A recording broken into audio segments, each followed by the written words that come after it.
Hello everybody. I'm up early so I can get out here before the crowds. This is going to be a busy weekend here at the park. They put a notice up that all their campsites are full. I don't like to hear that,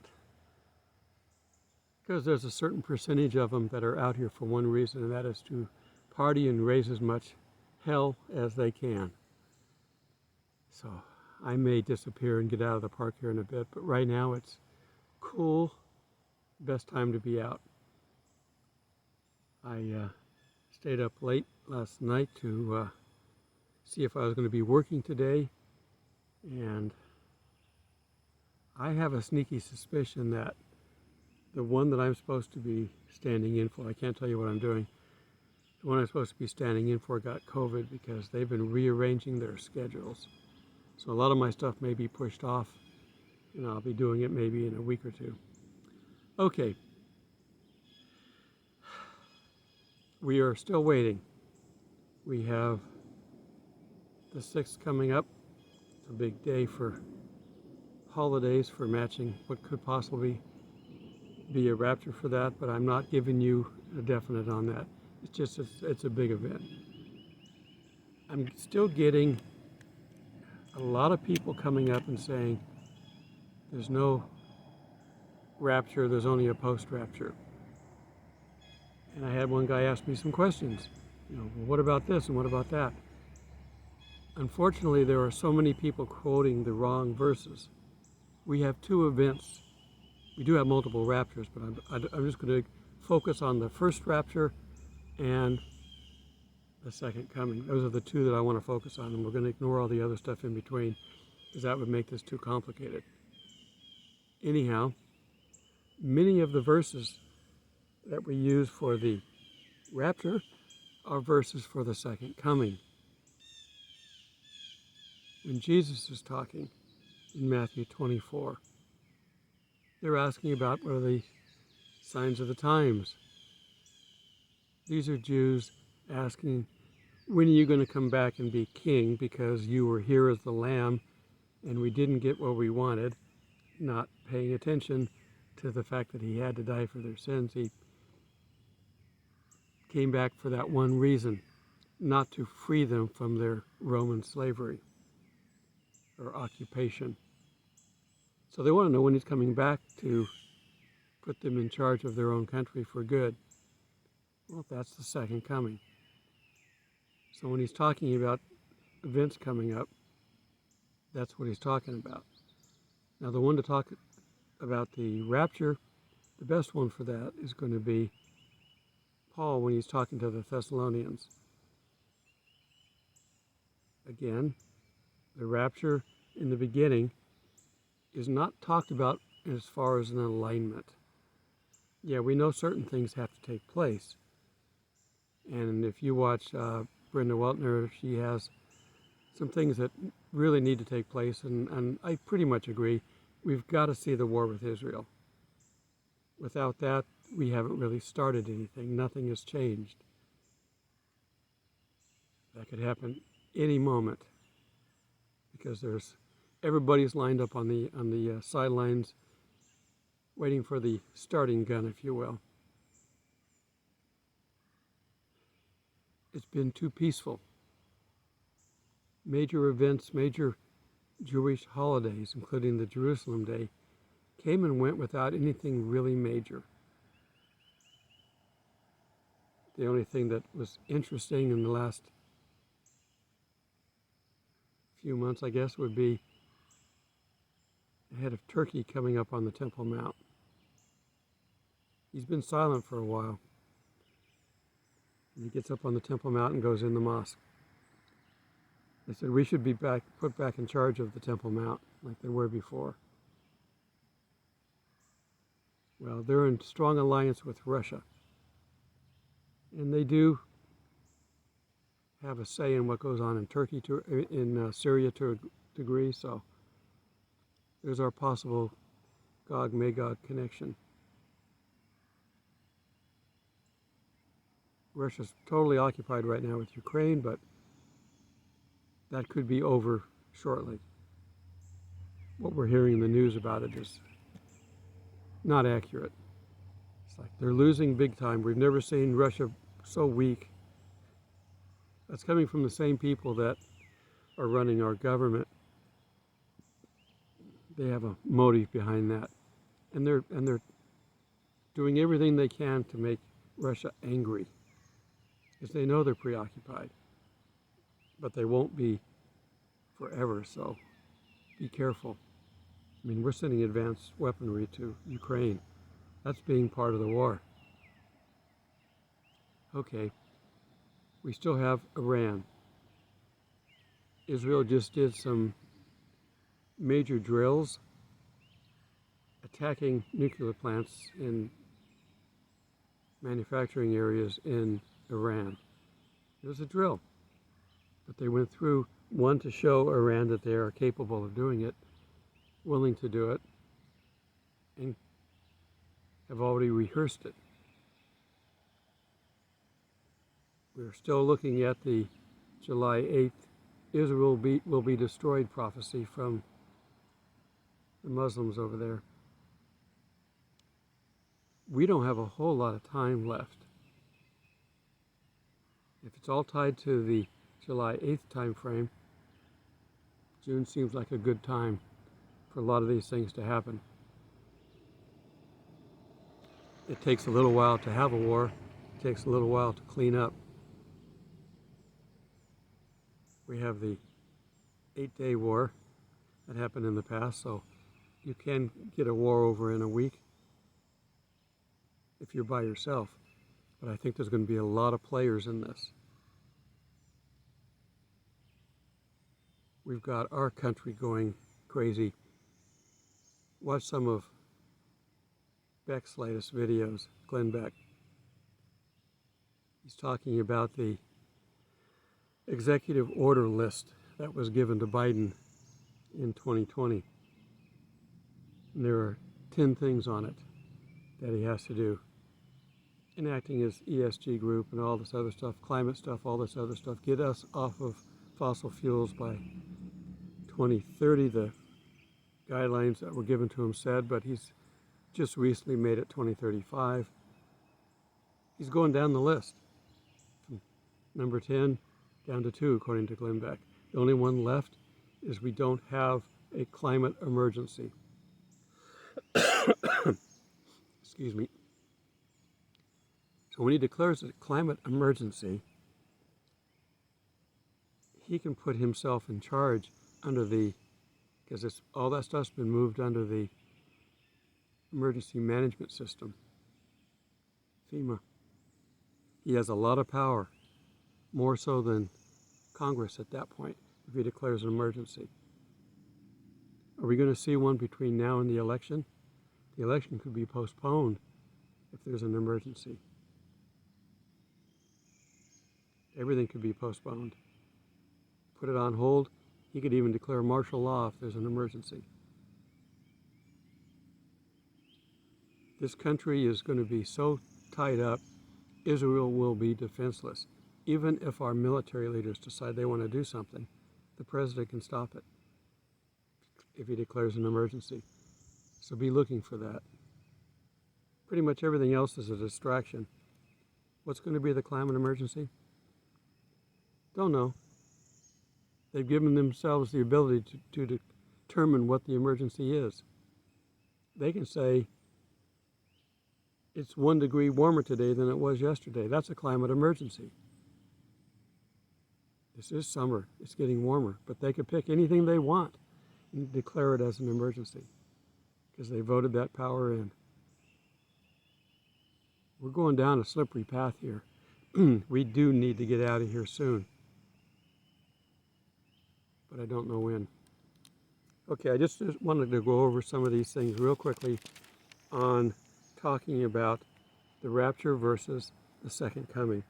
So these are familiar verses. You should know these, but I want you to pay attention to them because they're subtle differences. I'm in 1 Thessalonians 4, and I guess we're going to start with 13. But I do not want you to be ignorant, brethren, concerning those that have fallen asleep, lest you sorrow as others who have no hope. For if you believe that Jesus died and rose again, even so God will bring with him those who sleep in Jesus. So, we're familiar with that. The dead in Christ will rise first. For this we say to you by the word of the Lord, that we who are alive and remain until the coming of the Lord will by no means precede those who are asleep. For the Lord himself will descend from heaven with a shout, the voice of an archangel, and with the trumpet of God. That's how he's announcing his return. And the dead in Christ will rise first. Then we who are alive and remain shall be caught up together with them in the clouds to meet the Lord in the air. That's our rapture. That's the first rapture. And thus we shall always be with the Lord. Therefore comfort one another. Okay. We have many different references to these times. The day of the Lord is another event coming up. It's not the same as the rapture. It's not the same as the second coming. It is just a timeline reference. But concerning the times and seasons, brethren, you have no need that I should write to you. He's again writing to the Thessalonians. For you yourself know perfectly that the day of the Lord so comes as a thief in the night. For when they say peace and safety, then sudden destruction comes upon them, as labor pains upon a pregnant woman, and they shall not escape. But you, brethren, are not in the darkness. He's just saying that we can escape what's coming to the world. There's no reason for us to put up with any of this because we know what's happening. We have the option. And if we jump down, and this is in chapter 5, we're going to jump down to verse 9. God did not appoint us to wrath, but to obtain salvation through our Lord Jesus Christ, who died for us, that whether we wake or sleep, we should live together with him. Therefore comfort each other and edify one another, just as you also are doing. Don't worry about what's coming. So we do have a rapture. That's the rapture reference that we really want to talk about. And the perfect example that it is the rapture is if you jump over to 2 Thessalonians, they thought they missed it because they were in such tribulation. It was just the first century church dealing with the fact that they wanted them gone. They would have almost been eliminated in the 2nd century had not the emperor died and Constantine took over and brought Christianity into their group of religions. That helped to restore them, but they almost wiped them out. That's what they were worried about. They thought they'd missed the rapture. But that wasn't the wrath of God yet. That's just birth pains for the church. All right, and I want to read a little bit of the counter argument on this. We're talking about in Matthew 24.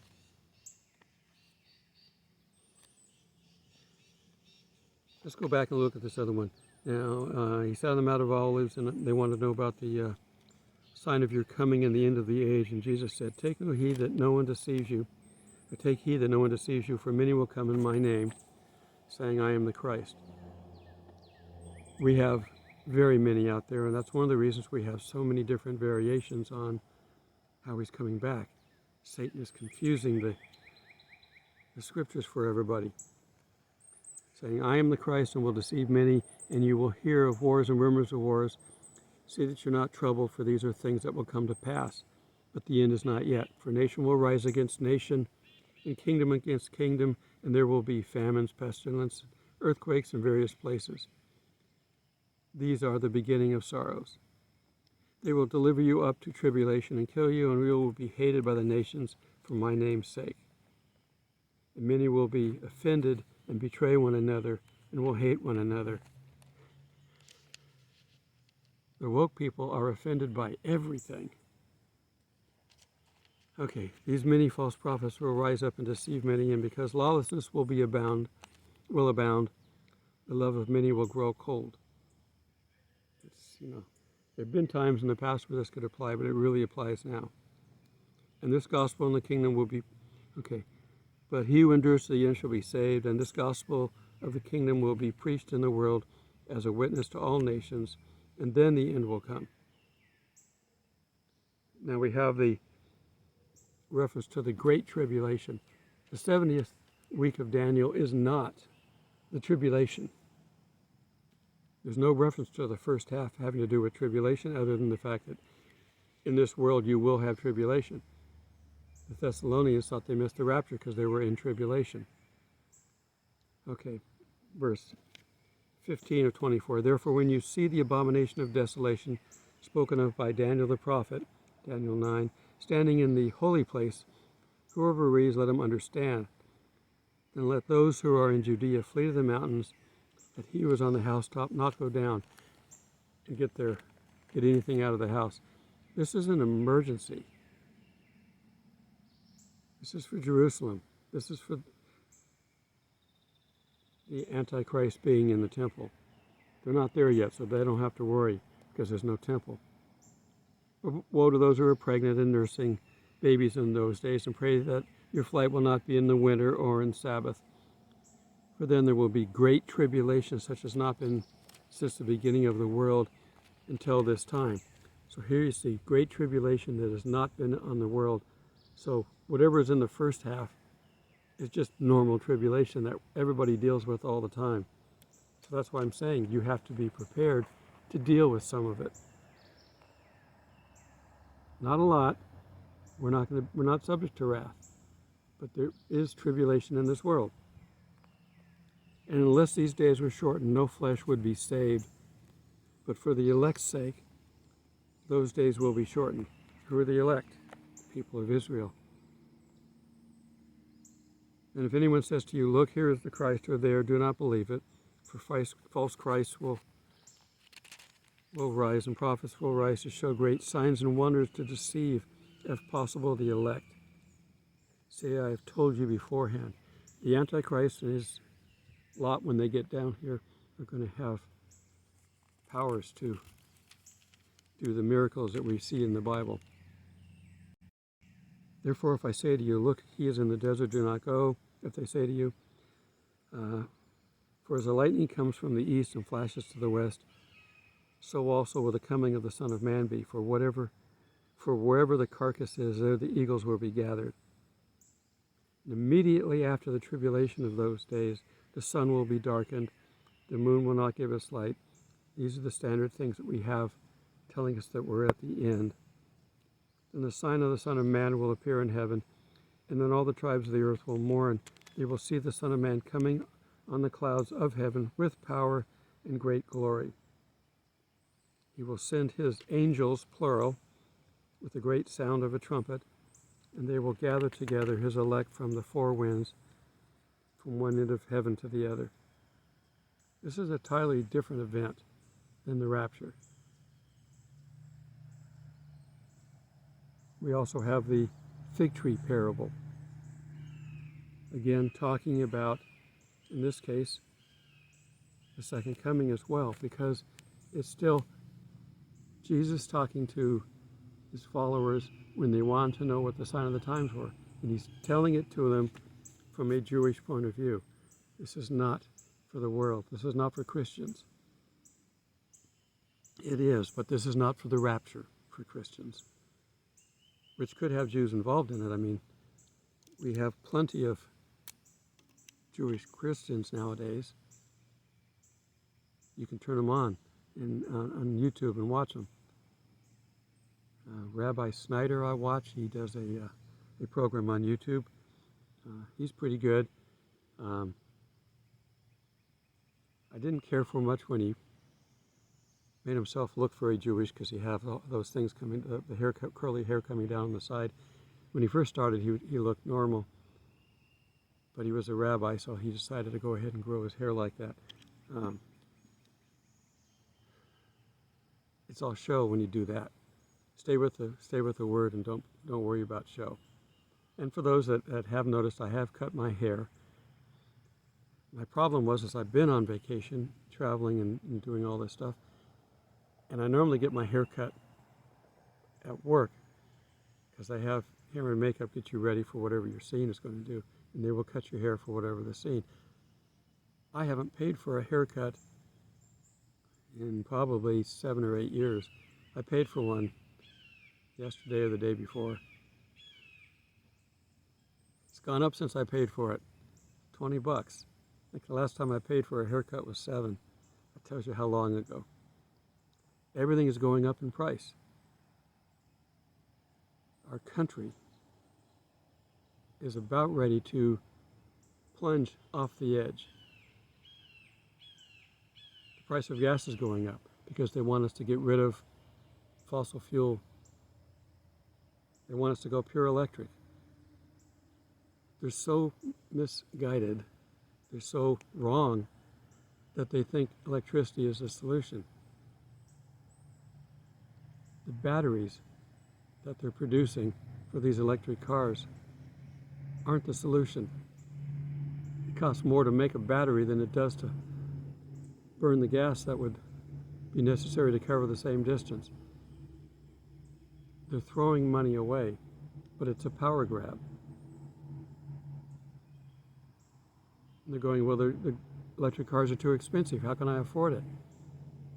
When they tank this government and everybody's poor, nobody's going to be able to afford it. The government will have to take care of you, which is what they want. Of course, they're going to tell you what to do and when to do it and how to do it. You will work because they do want your money, but they want all of it this time. Look at every dictator in the world, how they run their government. These governments will never exceed what we've been able to produce in this country because we were free. That's how we were able to outlast the Soviet Union, because we were free and they weren't. But that's going to end, because this world is on a timeline to end. It will eventually be destroyed, but we'll be safe. We got to go through this 70th week of Daniel. We've got to go through the 1,000-year reign of Christ. We've got to have the final battle. There's still plenty ahead. It's a good future for us. If you're a Christian, it's a good future. We're told constantly to be comforted by the fact that they're telling us the things that are coming, that we're exempt from some of it. We're not exempt from all of it. We have a job to do, to tell people. When they look and see things going wrong, there's two places to look. They can turn to the government and say, oh, government, please save us, which is what the government wants. Or they can turn to God and to Jesus and accept him and say, please save us. I know which one I would rather have. I guess it was Reagan that said the most horrifying thing you can ever possibly hear is, we're from the government and we're here to help. I don't care which party you are. They're all in this together now. The strings are being pulled on all the puppets. They're doing what the harlot wants. It's predicted. We can't change it. We can endure it. And that's what we got to try to do. In this life, there is tribulation. But Christ has overcome this life, so he can help us. Pray for people who are suffering, of course. God healed people. He healed people that didn't even really deserve to be healed. He healed them because his grace is always there. It's like the lame guy. He couldn't get to the water to be healed. Jesus said, pick up your mat and walk home. Don't tell anybody. Of course, he told everybody. Who wouldn't? Unable to walk, and then all of a sudden you can walk. The other person that was in trouble, was on a stretcher. They couldn't get him into the building, so they cut a hole in the roof. Those wood and thatch type roofs they had. And they lowered him down inside. Jesus saw that. Can't hide things from him very well. And he said, your faith has made you whole. You don't have to be with him. We had the centurion with the sick kid. He said, if you can just heal him for me, I would be eternally grateful. But don't bother going to the house. You don't have to do that. You can do it from here. As a leader of men, I can appoint people to do things. You can have somebody go there and heal him. And Jesus said, from this hour, your son is healed. He can do whatever he wants, whenever he wants. He loves to do good things for us. Be grateful by trusting him. Have faith in him to do it. If you're waiting for something and it's not happening, be patient. For me, that is very difficult. Oh God, I want patience and I want it now. Because I tend to kibitz a little bit. If I know where I'm going, because Jesus has already told me where I'm going, I will start thinking about all the things I'm going to do to get there and how to get there and everything about it. So a lot of times he doesn't tell me because he doesn't want me doing that. Because I'm not doing the individual steps that he wants me to carry out. So sometimes he won't tell me anything. We don't know the rapture time frame because we're not supposed to. We're not going to guess it. We know things that have to take place. We know the seasons that we're in, but we're not going to know.